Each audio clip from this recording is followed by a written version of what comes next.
եւ հուսամ այս բառը տեղին չի, բայց ծմահ կամ դատապարտված հիվանդ մարդիկ, ինչպես են այս երկու բևեռները կամրջվում միմյանց հետ։ Մեր արածը շատ մեծ բան չէր, փորձեցինք ուղղակի ինչ-որ առումով այս կամրջի դերը կատարել եւ կամրջել։ Հետագայում գրքի վաճառքից հասույթը նույնպես գնալու է քաղցկեղով հիվանդ, դա մահերի ցանկություններ, մահերի երազանքներ, նա 15 տարի շարունակ բանտում ստեղծագործել է, գրել է պատմվածքներ, նոթեր, վարում է արդեն 1 տարի համարյա ռադիովանում իր բլոգը եւ մի բանի համար եմ ուզում մհերին շնորհակալ լինել, անձամբ իմ անունից, որ այս 1 տարում ես բարեկամացա հիանալի մարդկանց հետ։ Սկզբից ինձ ուզեց այն հանգամանքը, որ մհերը գտնվելով ծմահ բանտարկության մեջ ստեղծագործում է,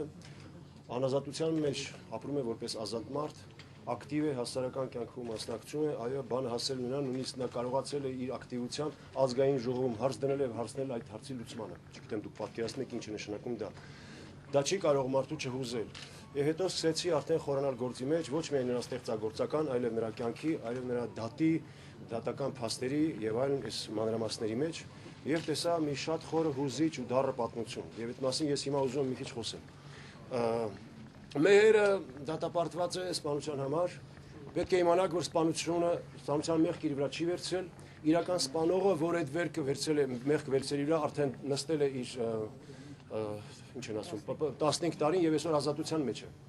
Այստեղ մի աբսուրդ բան է տեղի ունենում, որ սպանողը, կոնկրետ սպանող ազատության մեջ է, իսկ չսպանողը, որի սպանությունը ապացուցված չէ եւ մի ցուցմունքով ընդամենը ներկայացված դեռ ծմահ բանտարկյալ է եւ այդպես էլ կարծես թե մնալու է։ Սա շատ ուզեց, մենք գնացինք նույնիսկ մերը անդադ բողոքարկում է, պայքարում է, նա չի ծխում, չի խմում, խմել այնտեղ արգելված է, ասենք պաշտոնապես, բայց ծխելը կարելի է, չի ծխում, մարմնամարզությամբ է զբաղվում, պայքարում է եւ համոզված է, որ կհաղթի, որովհետեւ ինքը ընդունում է, որ ինքը մեղավոր է ընդամենը, որ այդ սպանության ժամանակ ինքը չի կարողացել սպանողի ձեռքը բռնի եւ վախեցել է, որի համար խորապես զղջում է եւ ասում է, որ 15-20 տարին մի թեթե վախենալու համար միգուցե բավական էր, բայց ծմահ բանտարկությունը դա շատ դաժան պատիժ է այդ դեպքում։ Խորանալով մենք տեսանք, որ ծմահ բանտարկյալների թիվը Հայաստանում ահռելի է։ Հայաստանում կա մոտավորապես 100-106 ծմահ բանտարկյալ, այն դեպքում, երբ Ֆրանսիայում 60 միլիոն բնակչության պարագայում կա 270 ընդամենը։ Այսինքն նման հարաբերակցության դեպքում Ֆրանսիայում պետք է լիներ 4000-ից ավել ծմահ բանտարկյալ, որտեղից մենք հասանք, որ մեր ծմահ բանտարկության այս պատժաչափը կարծես ձեռի հետ լկստված, այսպես տալիս են ում ասես։ Ասենք երկու հոգի կարող են ուղղակի իրար ծեծկրտել, ծեծկրտուքի պատճառով մեկը մահանալ եւ այստեղ նրան տալ ծմահ բանտարկություն։ Այսպիսի բան չի կարող լինել։ Ինչևէ, մեր անընդհատ բողոքարկում է, պատկերացրեք, որ կարողացել է 2 անգամ բանտից փախնել, պատկերացրեք ինչ է նշանակում, նա ստեղծագործող մարդ է, ստեղծագործական միտքը նույնիսկ այդ ուղղությամբ է աշխատում, անազատության մեջ ապացուցել է, որ ինքը ոչ մեկին վնաս չի ուզում տալ, ոչ մի վնաս չի տվել եւ նորից վերաբանտարկվել է։ Ուրեմն բողոքարկման ժամանակ մենք գնացինք, ներկա գտնվեցինք այդ process-ին, ես ձեզ էդ եմ ուզում պատմել, դա շատ զվարճալի եւ շատ դառը process է։ Ընդհանրապես դատաիրավական համակարգում, այսինքն դատարանի process-ներին, չգիտեմ ովքեր են ներկա եղել։ Մենք այդ ամեն ինչին մի տեսակ ծանոթ ենք կինոներից, ամերիկյան, այնտեղ գիտենք լուսամուտները լավն են, նստարանները գեղեցիկ են, դատավորները հակած են լավ, բայց այստեղ մի շատ ծանր տեսանի ականատեսեղանք։ Դուք չեք պատկերացնում ինչ է նշանակում դատական process, ասենք Նուբարաշենի, ինչպես է դրա անունը, բանտում, հա? Քրեակատարողական հիմնարկում։ Մի մեծ տարածք, որը հիշեցնում է 60-70-ական թվականի, ասենք Էջմիածնի շրջանի Լենուղի կոլխոզի, ավելի սովխոզի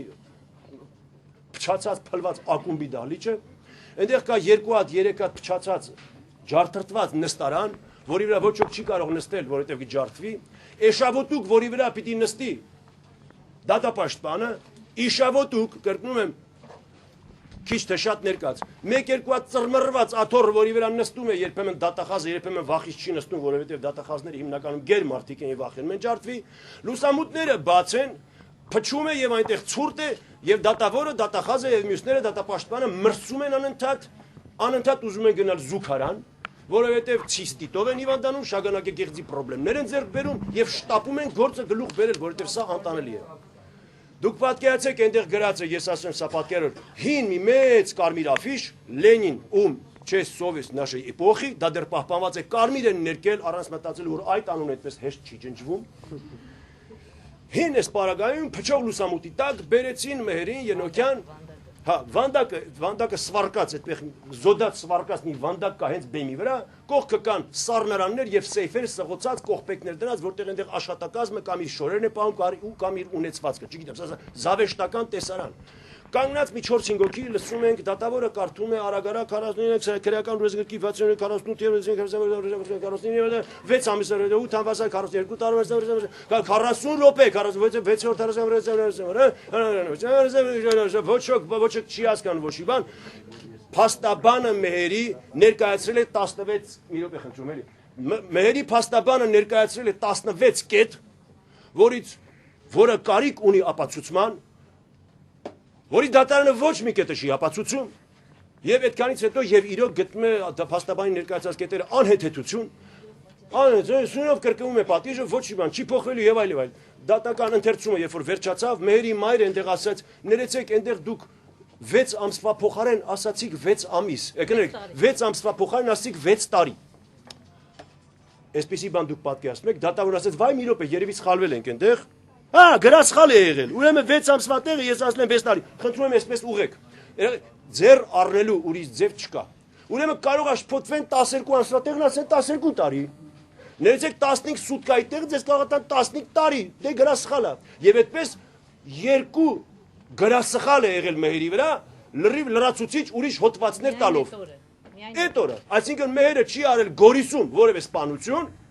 Բայց այդտեղ գրել է, որ ձեռի հետ Մեհերը լինելով Երևանում ձեռի հետ Գորիսում սպանություն արեց։ Եվ փառք Աստծո, որ այստեղ մեկը լսում է, որովհետև դու կարող ես չլսես, հետո էլ ասեն կարդացել ենք, բոլորը տեսել եք, գնացեք ձեր գործին։ Ֆրանսիայում ես գիտեմ, որ մի բառի սխալը, մի տառի սխալը, բառի սխալը հերիք է, որպեսզի դատական process-ը տեղում հայտարարվի չեղյալ։ Ես չգիտեմ, մեր մոտ չեղյալ հայտարարվեց թե չէ, մեզ մոտ ինչպես է, բայց որոշեցին խմբագրեն, մարդիկ խիղճ ունեն, այնուամենայնիվ 6 տարին դարձեցին 6 ամիս։ Ես տեսա, որ դատական ընթացքը գնում է զեղծարարություններով եւ մեզ համար անհասկանալի զեղծարարություններով, որովհետեւ այստեղ չկա քաղաքական սպանություն, այստեղ չկա քաղաքական պատվեր, այստեղ մենք չգիտենք ինչ գոյություն ունի եւ ինչու անդադ փորձում ես պայքարել տրամաբանորեն հարցեր ես բարձրացնում եւ այդ հարցերի պատասխանը չես ստանում։ Պետք է իմանաք, որ ինձ ասացին մասնագետները, որ սպանության գործով դատապարտելու դեպքում դոսիեն սպանության պիտի լինի մինիմում 10 հատոր։ Այստեղ դոսիեն ընդամենը 3 հատոր է։ Սպանող արամարությունն է, սա կարևոր հանգամանք է։ 3 ցուցմունքում ընդունում է, որ ամեն ինչ արել է ինքը, բայց հանկարծ 4-րդ ցուցմունքը փոխում է եւ ամբողջ դատական process-ը կայանում է 4-րդ ցուցմունքի վրա։ Սա էլ անհասկանալի է։ Ուրեմն այստեղ մենք տեսնում ենք, որ գործ ունենք անարդարության հետ, փորձում ենք պայքարել այդ ուղղությամբ եւ այդ հողի վրա նաեւ տեսնում ենք, որ այնտեղ կան չափից ավել ծմահ բանտարկյալներ։ Եկեք ճիշտ հասկանանք, ասենք, չի կարելի Մեհերը կարողանում է իր նախաձեռնությամբ ստեղծել շարժում, հանուն դրա,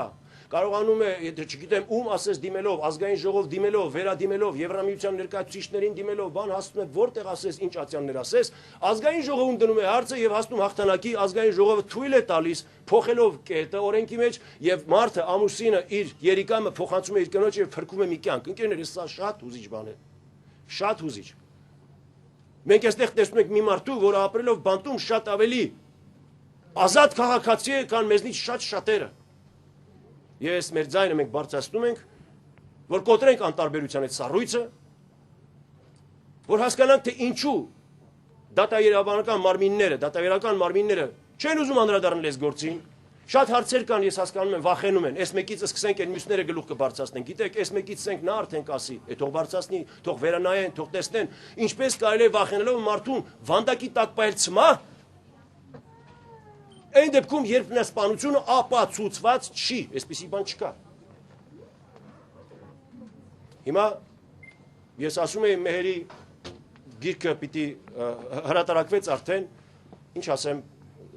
գումարը պիտի փոխանցվի, սա շատ մեծ գեղեցիկ բարեգործական ակցիա է, հիվանդ փոքրիկ բալիկներին,